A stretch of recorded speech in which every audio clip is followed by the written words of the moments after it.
Hi, this is Cousin Russ. Another in my series of workspace rules. So I'm going to be talking about one of the workspaces today, but please let me know where you're viewing from. I see that someone is now watching, and welcome. Please let me know in the chat where you're viewing from. And also let me know if you are a user of the Family Tree Maker program. Uh, I just, there was a reminder that I have an office hours playlist. And in the description of that playlist, there's some information that that I will share with you and what I plan to do with office hours over time. So again, please let me know where you're viewing from. And I think it's time for me to get started. So let me change my screens and bring up,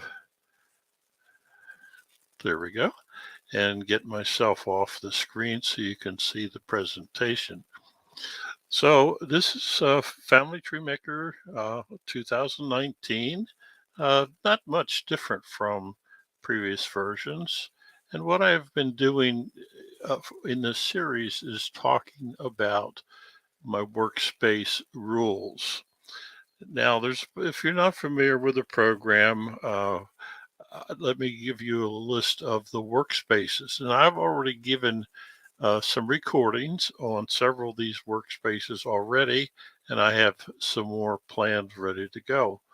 So the planned workspace is the opening screen that I always have as my opening screen. And it's got my to-do list, stuff that I need to do or want to do. Uh, it's right there as I open the program, and it's where I record all of my rules. I don't try to remember them. I put them in the planned workspace. The people workspace is where I do all of the work in the Family Tree Maker. Now there's two tabs in the people workspace, and I have provided the rules that I have for them already. Ron, welcome uh, from Dallas, Texas. Appreciate you leaving your comment. Thank you, sir. And your Family Tree Maker user for 2 years. Good.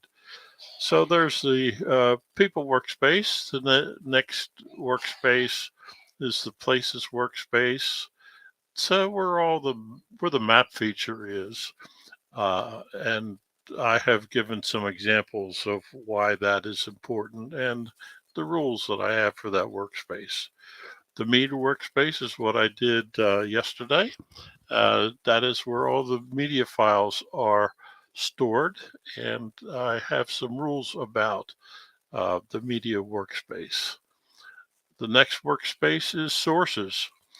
Now, this is what I'm going to talk about today. I'm going to talk about the sources workspace and provide some information about how I do that. What I'm not going to do is do any uh, source and citation work in this presentation. I'm only providing the rules that I have for this workspace. The next workspace, which I'll cover probably tomorrow, is the publish workspace. The publish workspace is all the output. That's for you get a lot of information in your file in Family Tree Maker. The publish workspace is what do I do with it? The next workspace is the web search workspace.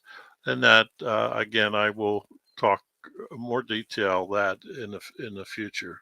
I'm going to add one more item that is not a workspace, but I have some routine reports. I have all these rules, but how do I know how well I am uh, keeping up with the rules? Well, I have some routine reports that help me do that. So let's get started in the sources workspace. And while we're here, let me just bring in Ron's comment that I said hello to him earlier. Doesn't look like he's watching now, but that's okay.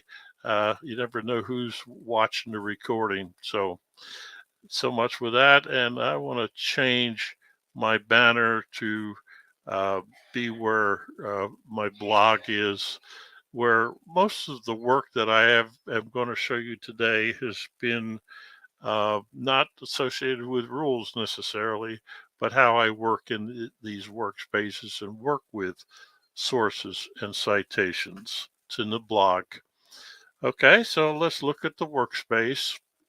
And this is what the workspace looks like. It is a lot of information, um, but it's to me, it's the most important information that we can have in our uh, database. We need to document where we get the information from. So in the left-hand panel, uh, let me see if I can do this. That panel, the left-hand panel, is where all of the sources are. So it's a list of sources in this particular file.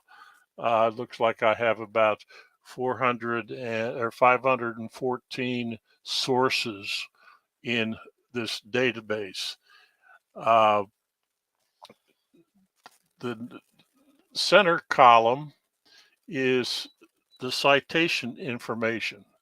Again, I won't go through a lot of detail in this presentation because I'm just talking about rules, but that is all the source information or the citation information.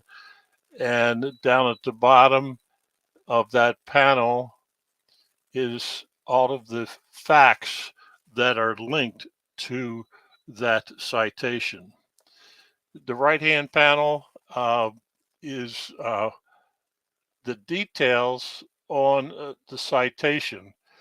Uh, and I will talk about each of these spaces, but this is where the detail information goes for a citation. So let me talk about my rules and I'll come back and you'll see various parts of the screen here in a few minutes. Let me get my cursor back here. There we go. So there is the Sources Workspace. You see the orange tab that says Sources, and that's what I'm talking about, the screen that I'm just talking about. So these are my rules in the Sources Workspace. Now, I spend a lot of time working in this workspace because sources for me are sources and citations are difficult for me. I work with them. I spend a lot of time because I want them to be correct. Family Tree Maker 2019 has a feature called the source template feature. I use that 100% of the time. And maybe it's a slowdown, but the format of the source and citation information are important to me because I'm trying to get them all to meet the evidence explained format citation as much as possible, as close as possible. There's some limitations within the program. Hopefully that'll be updated in the future. So they are all evidence explained. And by the way, there's a website, evidenceexplained.com, and there's a book that is 900 some odd pages. It's sitting right to the left of where I am sitting right now. So it's always at my fingertips, but it is the rules for uh, doing sourcing and citing our sources. One of the things that I do in all of the records that I receive that I find online is that I have the access date on all the online records. And that is important for me because it also ends up in a citation so that I know when I accessed that record, because tomorrow that record may not be there, but I want to know where it was when I accessed it. The next thing, and this is a sort of a side example, but I talked about it in the media workspace yesterday, that I have a photo journal citation on all of my photos. And as I mentioned yesterday, all of my media files have a citation. I'm going to show you more detail about that right now or in a minute. And so the photo journal is one kind of thing, but the other kind of thing is that I do is I have a scanned collection of images. I'm going to show you how I cite those pieces of information. Uh, the image itself ends up in the media workspace, but it will have a citation, and how I do that citation I will talk about today. So let's talk about source groups. That's down the left-hand side, and the source group is the source of the information. It's a list of sources that I have uh, done with my recording, so that these are all sources of information or containers of information. And as I mentioned, I use the source template feature. That sources template feature, as I am recording in the source template, the information required for a good citation. What's highlighted is the 1980 U.S. Census in Maryland. And what I'm going to do is talk a little bit more about that. If you can look at the, let me do this. If you look here, you'll see that it's a 1880 federal census is the source group, or source. Source group is what Family Tree Maker calls it. But I'm using the census source template by location and date, which is an option.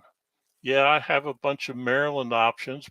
Maryland lists over here and up here, but they're different counties. In this particular case, it is Baltimore City, because it is not in a county. And what I do I have the word notes highlighted, because when I merged this census record into my program, I copy the source information from Ancestry and paste it in the notes, so I can always look back at it from within Family Tree Maker and look at the notes from Ancestry. So that is dealing with the source. Where did I get that information? And what is the container of the information that I have? That's probably a better way to say it. Now on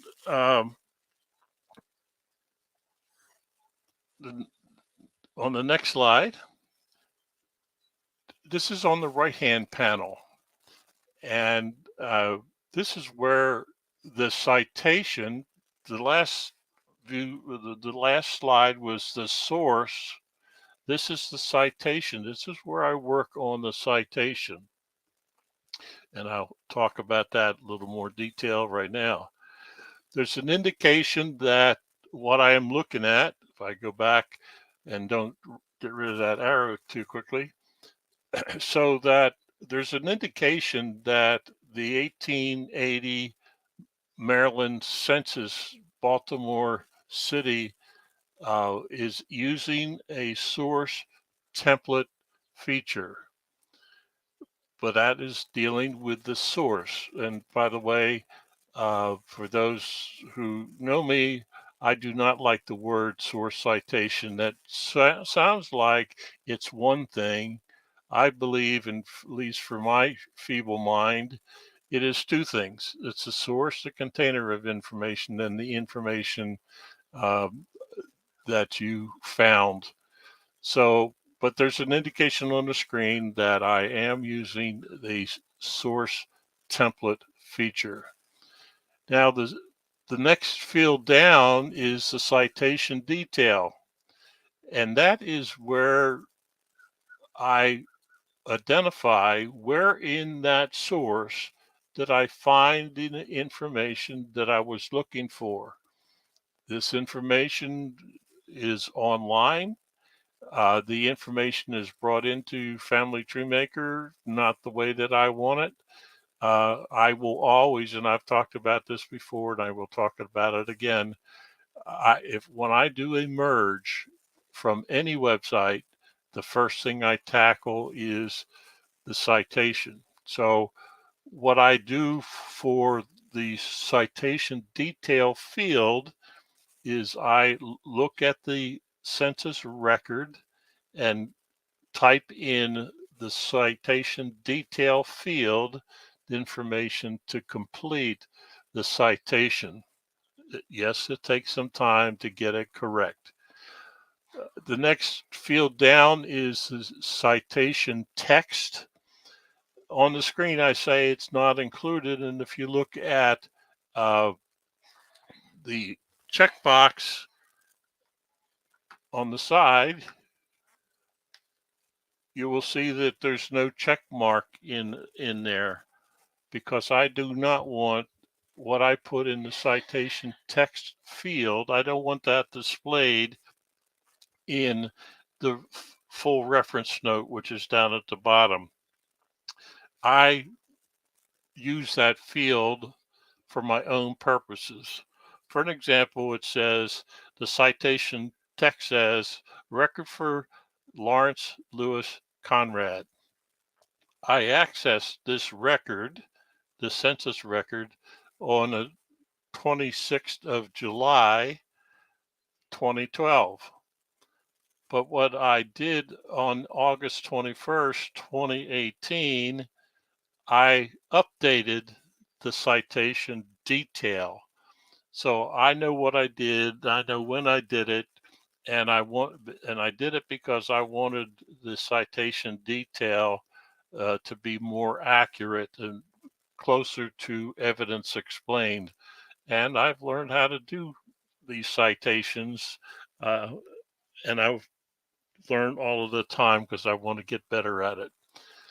So the citation text for me is my workspace where I can put additional information about the citation. The next field is, I did that, is the full reference note. It's down at the bottom of the screen. What the information that is in that field is generated from the information from the source template, the information from the citation detail field, but not the citation text field nor the address, web address, which are both unchecked. But that the reference note field is what will be part of a citation when it is an endnote. If you print a report with endnotes, they're within Family Tree Maker. It generates endnotes, not footnotes. Uh, but but they're but that is what will appear on all facts that you have that are linked to that citation. So get rid of that. The other nice thing about Family Tree Maker, which I really like, although I have everything documented in on the screen so far, I always can go back to that record. I have two ways to do it. The globe at the right-hand side of the web address field, That globe will take me back to the record, and at the bottom it says view source online. Both of those links will take me back to the record that I have just cited. When you go to the people workspace, you can select the citation and get back there as well by using the globe or the view online. So you can access uh, the record directly from the people workspace. Okay, so I have the source, the 1880 U.S. Census, Maryland. I have a citation for the information that I found on Lawrence Conrad, and he was the head of household because that's one of my rules that I talked about earlier, uh, where I do merge on the head of household. When I did that, I have one citation. That's at the top. I have one citation. I have many people linked to that one citation, and I have many facts linked to that citation. So any fact, any piece of information that I captured off that census record will have that citation. So you can see that uh, I had 27 links. So I have one citation, 27 links, and I don't remember how many people are linked. There's 5 or 6 people with a bunch of facts. So yes, it takes time to create the citation, but it's worthwhile. For an example, I've got 27 facts in my database that have that one citation. Best that I can tell, that is a unique feature of Family Tree Maker as opposed to some of the other genealogy software programs that are around. So if I need to update that citation, which I did already, I correct that citation, and then citation is automatically updated to those 27 facts. I mentioned a few minutes ago that I was going to talk about the photo journal. These are pictures that I took. So it's the way I have recorded the pictures that I have taken. And I'm going to give you an example. Uh, I I will go and visit cemeteries, especially with their family, and I may visit several cemeteries in a day, or I may visit a cemetery several times. An example that I'm going to share today is a cemetery that I have visited 3 separate times. And there is the first citation, or that's the first citation. And there's a picture that I took on that day. So that picture is of Anna. Her uh, birth years 1920. She died in 1986, and I took uh, that picture and I put that picture on a Find a Grave memorial, and I visited. That first picture was taken on April 5, 2010. So that is my citation. But then I visited her 2 more times. I visited in May 2012 and May 2015. So I took 3 different pictures, 3 different dates, and all 3 of them are in Family Tree Maker, and the citation is a photo journal in my photo journal. And you probably can't read the number at the top, but there's 134 pictures that I took that are in my file and online. Now I have another collection, and this is scanned images. I have a scanned image citation, and at the moment it looks like I have 30 citations or 30 pictures that I have scanned that are in my database. And I have a citation highlighted, and there is at the bottom is a link to the person, and it shows up here. And one of those citations and one of those media files, that first column of numbers for citations, the uh, middle column is number of media files. So one of those are the image that I just came up with, and his image is on the right hand side. So let's look what it looks like in the media workspace, which I spent time with the other day. And there is his picture, and there is the citation that I have for him that I created from the source. The source being the scanned image collection, and when I scanned it, and the rest of the citation. So that is, there aren't many rules in the Sources Workspace. This is clearly not the demonstration of how I use sources and citations.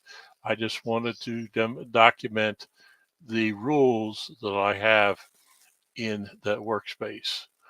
I haven't seen anybody watching, but that's okay. It is being recorded, so it'll be available. Please leave a comment at the end of the recording and let me know. Let me see. Let me just throw the reminder up. Let me know where you're watching it from, and if you're a user of the Family Tree Maker program. As a reminder, uh, I do have some information about this playlist in the description for the playlist. You will get a reminder if you have subscribed to my channel. You will get a notice that I'm going to do another live presentation. You'll get an email reminder if you have subscribed. If you care to, give it a thumbs up. Let me know that you enjoyed or learned. Hopefully you learned something from what I have shared. As a reminder, I do have a blog. It's ftmuser.blogspot.com, where I've done a number of these recordings.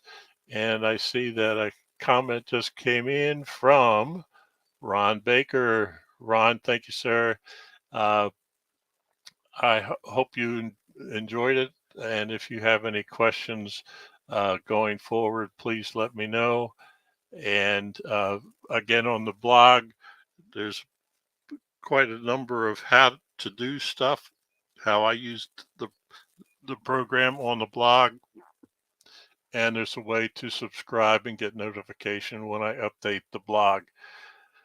All right. Thank you very much for watching, and have a great day.